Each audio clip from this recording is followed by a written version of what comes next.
फुकरा अच्छा लगता है, एल्विश अच्छा लगता है, मनीषा अच्छी लगती है। इन तीनों में से मैं चाहती हूँ कि तीनों में से कोई एक जीते। बट हाँ, मनीषा जीतेगी तो और भी अच्छा लगेगा, क्योंकि मैंने पहले भी बोला ब्रेक हो जाएगी चेन। और एल्विश को इसलिए क्योंकि कहते हैं ना वाइल्ड कार्ड कभी जीतता नहीं है, तो एल्विश अगर जीता तो एक वो भी चेन ब्रेक हो जाएगी। और फुकरा इसलिए क्योंकि वो स्टार्टिंग से ही लोगों के दिलों में बैठा हुआ है।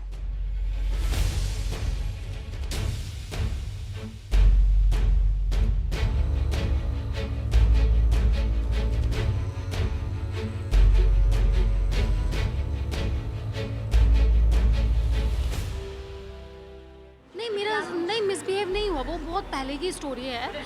तो मेरा मतलब केस चल रहा था, मैंने जो प्रियंका दीदी के जो पीए हैं उन पे मैंने एक मतलब बोला था कुछ, तो जो मैं मैंने पहले भी बताया हुआ है कि उन्होंने मेरे साथ मिसबिहेव किया था। तो उस सिलसिले में जो रायपुर पुलिस थी, तो डिप्टी कमिश्नर जो थे वो आए थे मेरा स्टेटमेंट लेने के लिए। तो बस वो आए थे, फिर चले गए। तो उसी चीज़ में बात चल रही थी कि वो उनको एटलीस्ट ज़्यादा नहीं तो कम से कम अपनी जो इंस्पेक्टर को लेके आए थे, वो महिला पुलिस को इंस्पेक्टर को लेके आए थे, उनको छोड़ के नहीं जाना चाहिए था। तो वो मीडिया बात को कर रहे बताना थे। चाहिए कि भाई मैं इस संबंध में हम यहाँ आया आया हूँ, हूँ, रायपुर मेरा से आया हूँ, हो गया, मैं that's इस it। रैंक का अधिकारी हूँ। ये बयान में इनके कलमबंद करने आया हूँ, 161 के बयान दर्ज करने आया हूँ। बस मेरा मुद्दा ये है कि जो संदीप सिंह जी हैं, प्रियंका दीदी के जो पीए हैं, उनसे पूरा यूपी खफा है। जो तक कि जहाँ तक कि कांग्रेस पार्टी के जो कार्यकर्ता हैं, बड़े बड़े नेता हैं, वो तक खफा है। क्यों? क्योंकि उसके मिसबिहेव की वजह से, क्योंकि वो सही से किसी से बात नहीं करता, वो अपने आप को तानाशाह समझता है। और दीदी ने उसे पावर दे रखी है, उस पावर का वो गलत यूज़ कर रहा है, लोगों के साथ गलत कर रहा है। तो ये बात प्रियंका गांधी तक नहीं पहुंच पा रही है। तो मैं चाहती हूँ कि ये बात पहुँचे उन तक कि वो मिसबिहेव करता है, महिलाओं के साथ करता है, आदमियों के साथ लड़ता है, कार्यकर्ताओं के साथ लड़ता है, और अपने कोई भी कार्यकर्ताओं से दीदी से नहीं मिलने देता है, अपनी चलाता है। तो मुझे लगता है कि कांग्रेस पार्टी को इस चीज़ पे कड़ी कार्रवाई करनी चाहिए और इसकी जड़ तक जाना चाहिए कि ऐसा चीज़ें क्यों हो रही है। क्योंकि ऐसा रहेगा तो फिर मुझे नहीं लगता कि यूपी में कांग्रेस बढ़ पाएगी या बढ़ावा मिलेगा। तो मुझे लगता है इस चीज़ पे कड़ी कार्रवाई होनी चाहिए और दीदी को स्पेशल मिलना चाहिए उन लोगों से। मैं खुद अपनी बात बोल रही हूँ, मैंने कितना पता नहीं, मुझे 2 साल से मैं अपॉइंटमेंट ले रही हूँ दीदी से। हाँ, डेढ़ साल हो गए जब से इलेक्शन हुआ है, तब से मैं दीदी से अपॉइंटमेंट ले रही हूँ। तब से मुझे दीदी का अपॉइंटमेंट ही नहीं मिल रहा है। और दीदी ने खुद बोला है मुझको, जब मैं मिली थी, कि अर्चना को चाय पे बुलाओ मेरे जनपद वाले घर में, दिल्ली में। बट इसने कोई आंसर नहीं दिया, ना ये फ़ोन का आंसर देता है, ना मैसेज का देता है। तो मुझे लगता है ये गलत है, इससे हमारी पार्टी ही कमज़ोर होगी, कांग्रेस पार्टी ही कमज़ोर होगी।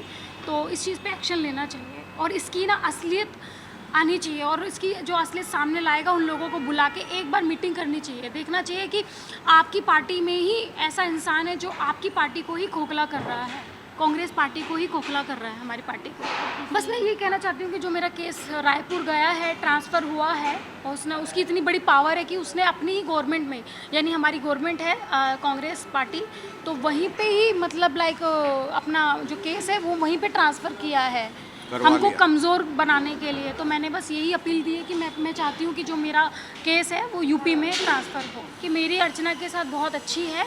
तो जो मतलब मीडिया को जो मसाला मिल रहा है, कहाँ से मिल रहा है, तो ज़्यादा मसाला ना लो, तो उसका ये कमेंट है। तो अंजलि से तो नहीं है, नहीं, अभी उन्होंने बताया ना मुझको, उसका एक स्टेटमेंट आया है, मतलब सॉरी, स्टेटमेंट में कहाँ पहुँच गई, उसका एक बयान आया। हाँ, मतलब उसने कुछ बोला है डेजी ने कि मतलब मैंने मजाक किया था। तो अभी सब क्लियर हो चुका, डोंट वरी।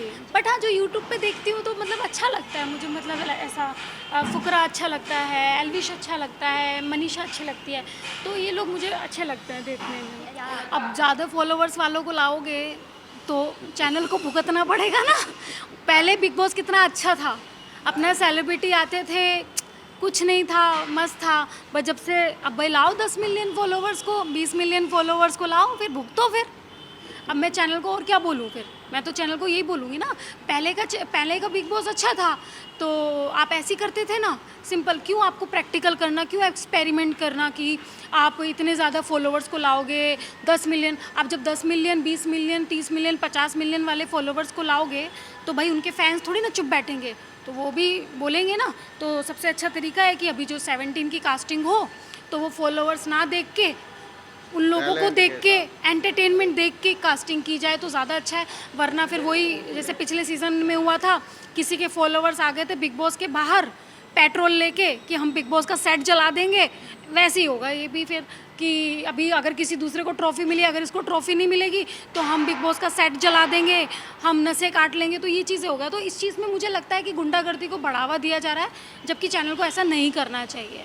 तो अभी बट देखो मैं क्या बोलूँ, उनको टीआरपी मिल रही है, देखो एक तरफ से पैसा मिलेगा तो फिर एक तरफ से दुश्मनी या वो चीज़ें भी होंगी।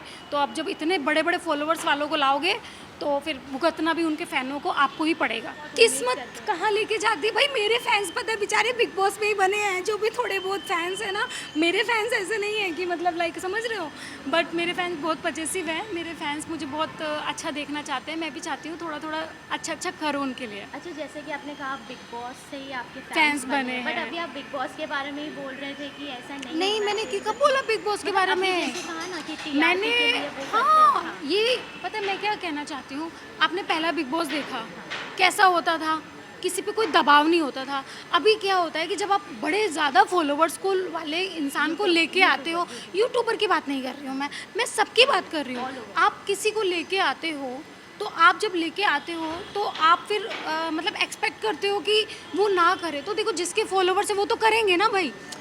अगर कोई मेरा फ़ैन है तो मेरे लिए लड़ेगा, चाहे मैं गलत भी हूँ तब भी मेरे लिए लड़ेगा, खड़ा रहेगा। तो वही बात है, फिर ये मुद्दा रखो कि आप बड़े बड़े फॉलोवर्स वालों को मत लाओ, क्योंकि कल को फिर ये होगा कि अगर किसी को ट्रॉफी मिल गई और उसके फैंस को पसंद नहीं आया, तो पिछले बार क्या हुआ था, पिछले बार यही चीज़ें हुआ था कि बाहर पेट्रोल लेके खड़े थे कि इसको ट्रॉफी मिलनी चाहिए वरना हम पूरा बिग बॉस को जला देंगे। ये चीज़ें हुई थी, आपको भी पता है, पूरी दुनिया को पता है। तो फिर यही चीज़ें होंगी ना फिर तो कि हम पूरा बिग बॉस का सेट जला देंगे, फिर तो गुंडागर्दी हो रही है ना। तो उस चीज़ को मैं बोल रही हूँ कि चैनल को उस हिसाब से फिर कास्टिंग करनी चाहिए। हाँ सलमान सर सही है, मैं सलमान सर को नहीं बोल रही हूँ, मैं सलमान सर तो उल्टा समझा रहे हैं। कि ऐसा और नहीं हाँ बोलना चाहिए। सलमान सर ने क्या बोला, आर्मी क्या होती है, जो देखभाल करती है चीज़ें, मतलब मुझे पता नहीं पूरा बात, जो मुझे दिखा है न्यूज़ में वो बता रही हूँ कि आर्मी लोगों की सेवा करती है, देखभाल करती है। तो आप क्या बोल रहे हो कि वो आर्मी ऐसा, अगर वो गलत बोल रहे हैं तो उस चीज़ पे सलमान सर बोलेंगे। मुझे भी बोलते थे, मुझे भी कितनी डांटें लगी हैं। तो अगर सलमान सर डांट रहे हैं तो उसको कोई, मुझे नहीं लगता नेगेटिव लेना चाहिए, उसको पॉजिटिव लेना चाहिए, क्योंकि सलमान खान सर की सीख एक आपको नई दिशा देती है। अभी देखो सलमान सर की डांट की वजह से मेरे अंदर कितने बदलाव आए हैं, मैंने अपने आप को काफ़ी चेंज किया है बिकॉज ऑफ सलमान सर की डांट की वजह से। तो अगर चैनल कुछ सोचता है तो वो बहुत हद तक अच्छा ही सोचता है, तो उसमें मुझे नहीं लगता कि किसी और को इंटरफेयर करना चाहिए। तो मेरा बात ये है कहने की, देखो मैं फुकरा को चाहती हूँ, हाँ कि फुकरा, एल्विश और मनीषा, इन तीनों में से मैं चाहती हूँ कि तीनों में से कोई एक जीते। बट हाँ मनीषा जीतेगी तो और भी अच्छा लगेगा, क्योंकि मैंने पहले भी बोला ब्रेक हो जाएगी चेन, लोगों के जहन में ये है ना कॉमेडी नहीं जीतता, अरे आज तक कॉमेडियन का काम है सिर्फ कॉमेडियन का। तो मैं वही बोलना चाहती हूँ कि भाई जो कॉमेडियन है ना वही आपके शो को ना ऊपर लेके जाता है, आप समझ रहे हैं ना, तो उसका भी हक उतना ही बनता है जितना दूसरे का बनता है। और एल्विश को इसलिए क्योंकि कहते हैं ना वाइल्ड कार्ड कभी जीतता नहीं है, तो एल्विश अगर जीता तो एक वो भी चैन ब्रेक हो जाएगी। और फुकरा इसलिए क्योंकि वो स्टार्टिंग से ही लोगों के दिलों में बैठा हुआ है, और कहते हैं ना जब स्टार्टिंग से एक जर्नी चलती है तो उस चीज़ पे लोग उसको ज़्यादा पसंद करते हैं या करते होंगे। तो अभिषेक इस वजह से, तो तीनों का जो सिचुएशन है वो अलग अलग है, तो तीनों में से कोई भी जीते, तीनों ही विनर है, बट तीनों में से कोई भी जीते मेरे को मतलब अच्छा लगेगा और हैप्पी। हमें तो मनीषा जीतनी चाहिए भाई, हमारी वो दूसरी अर्चना है, हमें तो वो अर्चना दिखे है या नहीं, अपनी मनीषा अपनी बिहार बिल्कुल की सेम लड़की। हमारी बेटी है अर्चना, और हमने तो उसे बेटी मान दिया, एक नहीं दो है, और वो बिहार जीतता है, इसे ना बिहार की मिली बेटी। टॉफी उसे मिल जाए हम तो खुश हो जाएंगे। बाकी तो हमने देखे नहीं बिहार बेचारे की कौन कौन है। बेटी। हाँ बाकी सारे सेलिब्रिटी ठीक है, लेकिन भाई उसे हम ज़्यादा प्यार दे रहे, क्योंकि उसमें हमें अपनी बेटी दिखाई दे रही, बड़ी चुलबुल है भाई वो मनीषा। अच्छी लड़की है, मस्त है। मुझे लोग फेक बोलते हैं, मतलब भगवान भी नीचे आ गया ना तो भी मुझे फेक नहीं बोलेंगे। आप समझो मैं इतनी रियल हूँ, जो भी मुंह पे बोलती हूँ। अभी भी मैंने जो भी बोला, मैं डरती नहीं हूँ किसी से। आज भी देखो ये कमिश्नर सर थे, उनके भी लिए बोला कि ऐसा नहीं करना चाहिए, और जबकि सोचो क्या क्या चीज़ें हो सकती हैं मेरे लिए, बट मैंने कभी डर नहीं देखा। मुझे लोग फेक बोलते हैं कि फेक है, ये है वो है। आप नॉर्मल लाइफ में भैया ऐसे तो हो नहीं कि आपने अमृत पी के आए हो या आप लड़ाई नहीं करते। नॉर्मल लाइफ में आपकी लड़ाई होती है, और जब आपकी लड़ाई होती है तो आपको भी पता है कैसी होती है। तो वो एक नॉर्मल रूटीन है। आप 4.5 महीने रहोगे तो ऑफकोर्स लड़ाई होगी। मुझे बोलते हैं फेक है, मनीषा को बोलते हैं फेक है, और पता नहीं किस किस को, हाँ शहनाज को भी बोलते थे फेक है। ओ भाई, तो इनके लिए रियल कौन है फिर? मुझे एक बात बताइए। और जो इनको रियल लगते हैं ना, वो सबसे ज़्यादा फेक हैं, क्योंकि उनके डबल चेहरे हैं। कैमरे पे चेहरा उनका अलग है और बैक साइड में चेहरा उनका अलग है। कहना चाहिए पता है मुझे एक चीज़ है, ये जो दुनिया है ना, इनका मुंह है। आप मुंह किसी का रोक नहीं सकते, वो बोलेंगी। आपको ना अपना लक्ष्य बराबर रखना है। तो मैं मनीषा अभी अंदर सुन नहीं रही होगी, बट मनीषा को मैं ना एक ही चीज़ सुनना चाहती हूँ।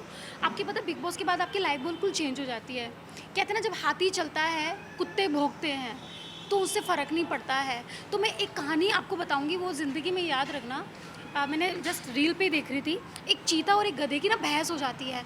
चीता कहता है कि घास हरी है, गधा कहता है घास ग्रीन है। वो कहता है नहीं हरी है, वो कहता है ग्रीन है। कह रहा दिमाग मत ख़राब कर। तो वो राजा के पास जाते हैं, यानी शेर के पास जाते हैं, और चीता कहता है शेर, जंगल के राजा शेर, आप बताओ घास हरी है ना?